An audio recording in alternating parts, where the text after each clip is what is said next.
Yabancılar ve Ukraynalı işverenler için yeni yasa tasarısı. Hükümet, Ukrayna'da geçici ikamet ve çalışma izni için uygulanan iki ayrı prosedür yerine tek bir izin öngören yeni bir yasa tasarısını meclise sundu. Bu ne anlama geliyor? Artık ayrı ayrı çalışma izni ve ikamet izni almaya gerek kalmayacak. Tek bir başvuru yapılacak ve onaylanması halinde yabancı uyruklu kişi Ukrayna'da hem yaşama hem de çalışma hakkı tanıyan tek bir belge alacak. Sistem nasıl işleyecek? Tüm işlemler yabancıların istihdamı için oluşturulacak tek bir devlet portalı üzerinden yapılacak.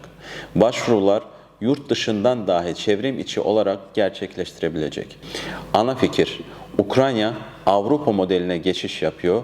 Tek prosedür, tek izin, daha az bürokrasi. Yasa henüz kabul edilmedi ancak yürürlüğe girmesi halinde hem işverenlerin hem de yabancı çalışanların hayatını önemli ölçüde kolaylaştırması bekleniyor.